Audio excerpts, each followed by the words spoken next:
Selamat pagi, sahabat keadilan dimanapun Anda berada, pemirsa head to head bersama dengan pengacara Mawar. Pada hari ini saya sangat berbahagia sekali karena kedatangan tamu istimewa yang luar biasa sekali. Beliau adalah pakar telematika dan sekaligus beliau adalah ikut yang memprakarsai terbentuknya Undang-Undang IT, Informasi Transaksi Elektronik di Republik Indonesia ini.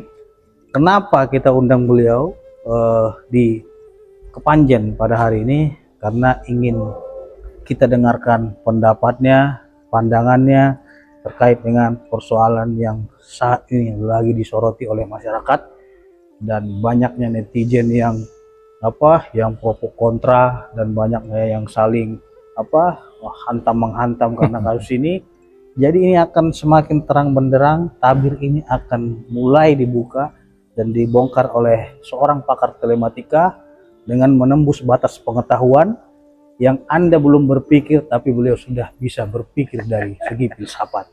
Inilah dia, beliau adalah Kanjeng Raden Mas Tumenggung Roy Suryo, doktor. Jadi kehadiran beliau tentunya akan kita simak penjelasan-penjelasannya terkait dengan kasus Isa Jega, ya. Ini akan bisa menjadi edukasi bagi masyarakat karena sekarang ini banyak masyarakat yang takut, ya. Nanti saya berpendapat malah ada yang baper gitu kan, dipidanakan gitu loh, kayak bilang sound the ship, apakah itu pidana gitu. Nanti ada orang dibilang hidung jambu, oh saya merasa hidung saya mirip jambu, saya laporin aja nih kan gitu. Nah, berapa banyak ribu orang nantinya kalau memang ini bisa dipidana yang akan masuk menjadi terpidana dan ditahan. Maka dari itu saksikan, ya, hanya di head to head bersama Roy Suryo. Oke, selamat pagi Bang Roy. Iya, pagi. Wah, ini bukan hanya sahabat tapi sudah jauh lebih, ini lebih dari keluarga. Iya, jadi beliau ini kadang kita sering berdebat, ya, di televisi nasional, tapi orang melihat ini kita kayak berantem gitu. Ya. Padahal siogianya kita adalah sahabat. Itulah namanya keprofesionalan dalam menjalankan hukum acara. Gak apa-apa, Ya, benar. jadi beliau ini orangnya tidak baper. Yang jadi persoalan adalah orang yang mudah baper. Dibilang dia hidung jambu, dia merasa hidung jambu. Dibilang dia doksulatif, itu saya kan gitu. Dibilang baperi, itu saya gitu. Ditanya di KTP nama kamu siapa? Nama saya ini, berbeda. Nah, maka dari itu nih, dari sudut pandang seorang pakar telematika, dari sudut pandang seorang yang memprakarsai Undang-Undang ITE terbentuk di Indonesia, bagaimana dari sudut analisis seorang Roy Suryo menanggapi orang yang baper tidak menyebutkan nama dengan jelas dan lengkap itu, apakah itu bisa dipidana dari sudut pandang ITE? Iya, benar. Ini harus benar detail, ya, orang memahami Undang-Undang ITE itu, ya, Bang Fitra. Ya. Karena Undang-Undang Informasi dan Transaksi Elektronik itu, Ya, memang sejatinya dulu kita buat, ya, pada tahun akhirnya disahkan 2008. Itu sebenarnya semenjak tahun 2000. Itu disusun atas dua konsep, ya. Ada konsep dari UI dan konsep dari Unpad waktu itu untuk supaya Indonesia ini bisa kemudian memanfaatkan informasi dan transaksi elektronik di kancah dunia. Tujuannya itu. Tapi pada saat itu kita belum punya undang-undang cyber law. Gitu, undang-undang cyber. Satu-satunya undang-undang yang ada adalah waktu itu undang-undang telekomunikasi nomor 36 tahun 99. Dan itu masih on sampai dengan sekarang. Padahal waktu itu sudah mulai banyak kasus-kasus, misalnya adalah hacker KPU. Akhirnya dipaksain gitu. Nah, kita harus punya undang-undang baru. Terbitlah makanya Undang-Undang Nomor 11 tahun 2008. Seiring dengan perkembangan waktu, Undang-Undang Nomor 11 tahun 2008 itu yang saya sempat ikut bersama-sama, ya, menyusun. Itu kemudian ketika saya di DPR 2009 sampai saya 2 periode sampai 2019, itu kita mengkawal karena ada beberapa revisi juga. Jadi kan kadang-kadang kan undang-undang itu kemudian mengikuti perkembangan zaman. Kita revisi tahun 2016 jadi Undang-Undang Nomor 19, ya, tahun 2016, dan terakhir kita revisi lagi menjadi Undang-Undang Nomor 1 tahun 2024. Pertanyaan yang sangat penting tadi, apakah kemudian kalau ada orang yang baper, ya, gara-gara orang nulis itu bisa langsung masuk? Sama sekali enggak harusnya. Oh gitu, nggak bisa, ya? Nggak bisa. Bahkan tidak semua barang bukti itu bisa menjadi alat bukti. Pasal yang paling krusial di Undang-Undang ITE, baik itu nomor 11 tahun 2008, kemudian setelah direvisi nomor 19 tahun 2016, atau 1 tahun 2024, adalah di pasal 5 ayat 1. Meskipun semua alat bukti sekarang itu bisa berkembang. Dulu kan alat bukti itu bisa juga berupa prasasti. Nah, itu kemudian papirus, kertas, nah, kemudian sekarang menjadi surat elektronik. Iya. Tapi surat elektronik itu harus jelas dan detail menunjuk kepada siapa. Kalau itu tidak bisa dipastikan, siapa yang ditunjuk atau siapa itu sesuai dengan misalnya, itu dipastikan seseorang tertentu. Iya. Dibuktikan juga dengan identitas orang itu. Ya ini sama saja sebenarnya itu adalah asumsi atau itu hanya perasaan yang bersangkutan. Apalagi kalau ternyata yang dihadirkan itu tidak ada bukti elektroniknya. Jadi nggak bisa sekedar screenshot ya atau sekedar tulisan kemudian tiba-tiba dijadikan alat bukti. Nggak bisa, barang bukti aja nggak bisa apalagi alat bukti. Terus bagaimana Bang apabila memang ada cocok logi dalam video? Jadi video ini disambung-sambung gitu kan? Jadi suara-suara ada suatu rangkaian narasi cerita mengarah ke sana katanya gitu. Itu namanya rekayasa. Nah, itu tadi. Nah, pengertian rekayasa ini dari sudut pandang Roy Suryo seperti apa dalam Gini, video? rekayasa itu berarti kan bukan merupakan asli atau bukan merupakan hal yang faktual. Iya. Sama sekali nggak boleh itu dipakai. Nggak boleh ya? Ya, jadi artinya untuk menjadi alat bukti, barang bukti itu harus dipastikan dulu. Dia harus diforensik dulu istilahnya. Apakah ini berasal dari kalau misalnya itu unggahan atau misalnya itu bisa diketahui publik, itu kan berarti dia diposting atau diunggah dulu. Iya. Harus ada buktinya unggahannya itu. Artinya itu harus ada linknya atau harus ada tautannya. Nah, ini nih. Harus ada URL-nya, Iya. Universal Research Locator-nya di mana. Kalau itu nggak ada, ya itu berarti tidak pernah diunggah. Iya, jadi begini, ada suatu Gimana kasusnya? problem ya kan? Ini videonya itu dimasukin ke flash disk. Terus di situ tidak dilampirkan link URL-nya apa. Berarti Dan udah pernah diunggah belum? Dan video ini disatu-satuin. Nah, jadi seolah-olah ada rangkaian kata dia di situ. Tadi saya bilang apa? Kalau di forensik dulu, itu akan ketahuan apakah video ini berasal dari timestamp yang sama atau enggak. Ya. Kan video itu kan sudah ada metadatanya. Ya, kalau gambar lebih mudah lagi kalau sekedar picture karena itu ada EXIF filenya. Jadi kita bisa tahu jam berapa, di mana, kapan, bahkan dengan kamera apa juga ketat.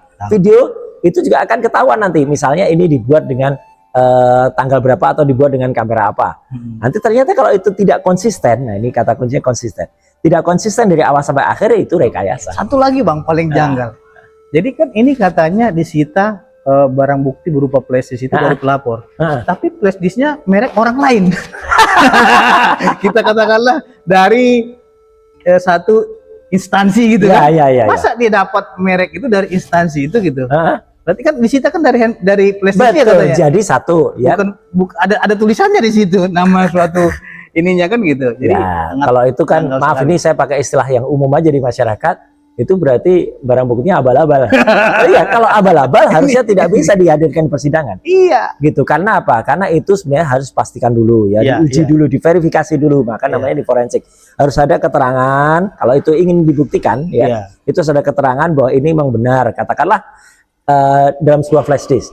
Flash disk ini kan bukan materi yang dia bisa langsung dia diletakkan kemudian dia bisa dilihat oleh orang lain. Flash disk ini biasanya hanya digunakan untuk backup atau mengcopy. Misalnya ada sebuah unggahan, katakanlah itu di suatu medsos, ada URL-nya, ada link-nya, baru kemudian di-copy pakai flash disk itu.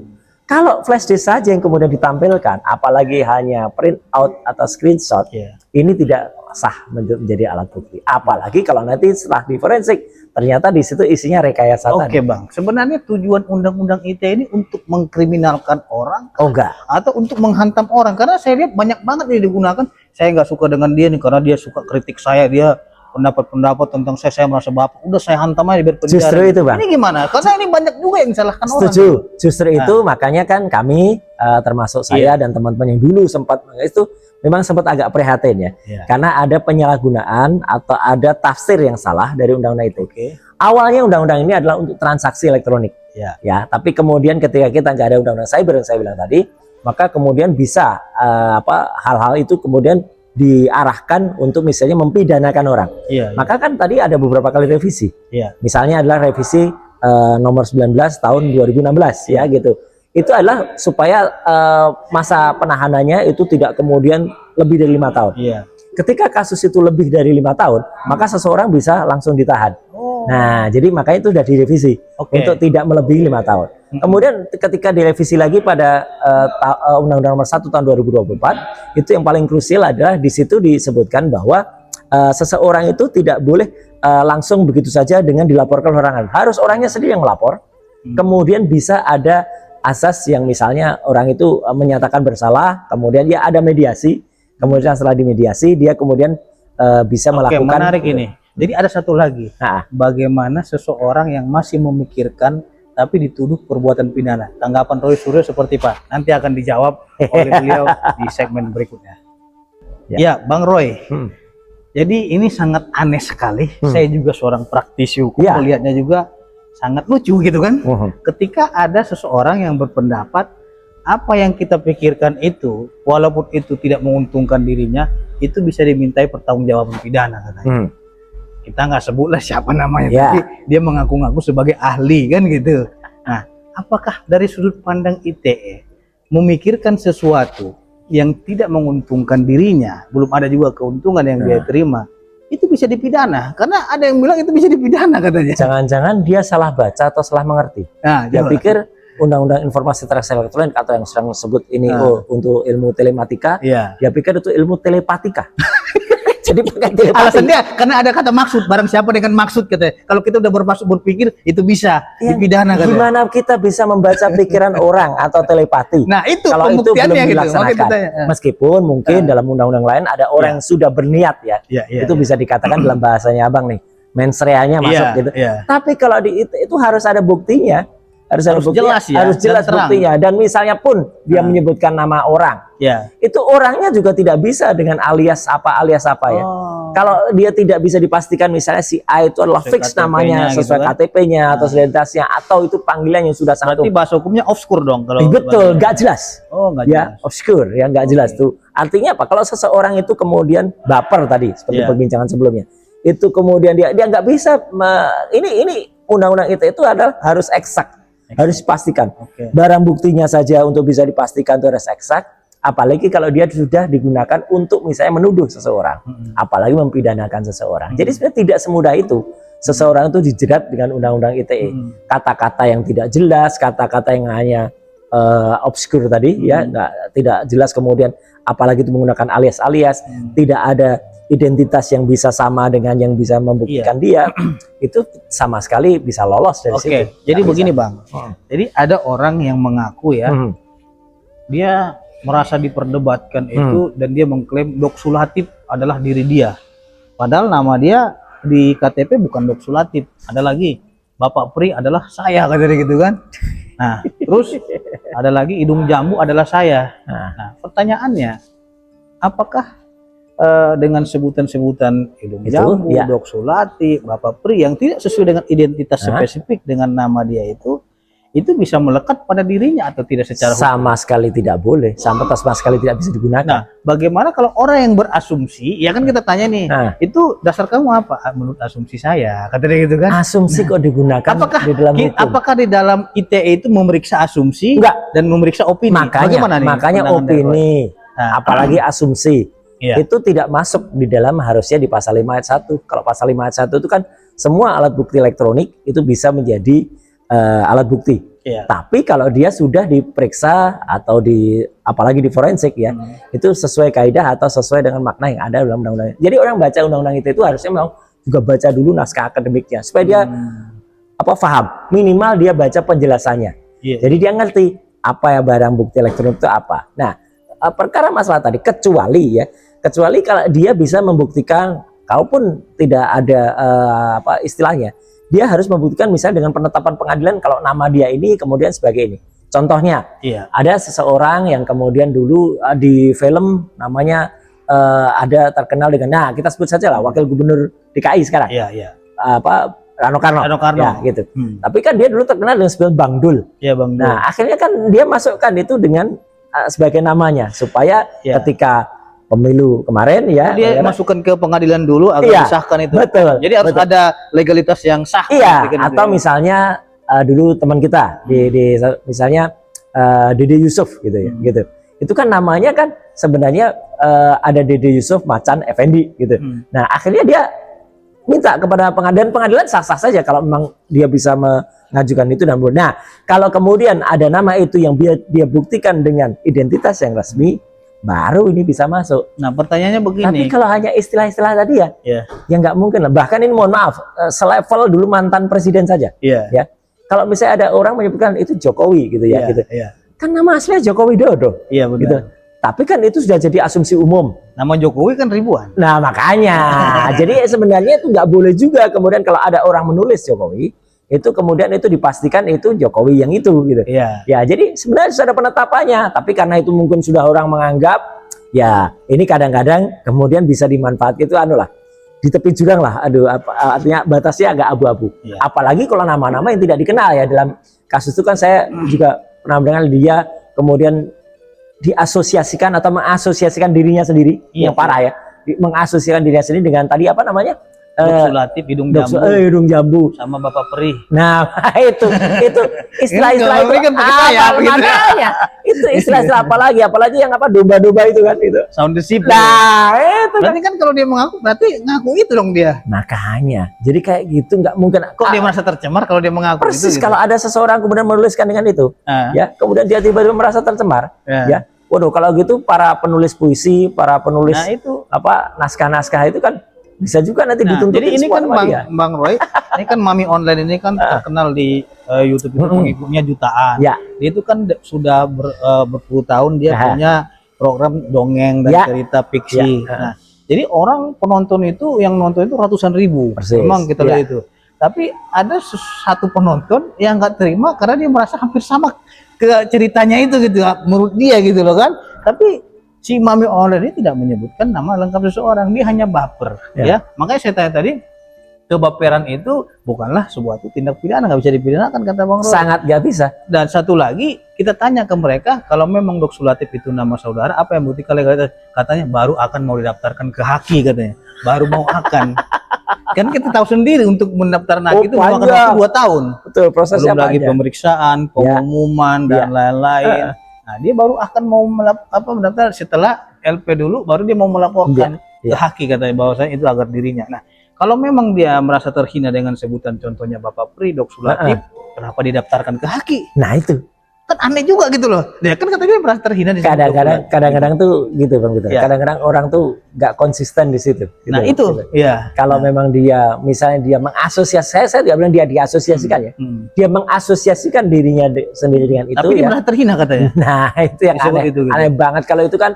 Berarti nanti para pembuat film tuh dituntut semua sama dia kan.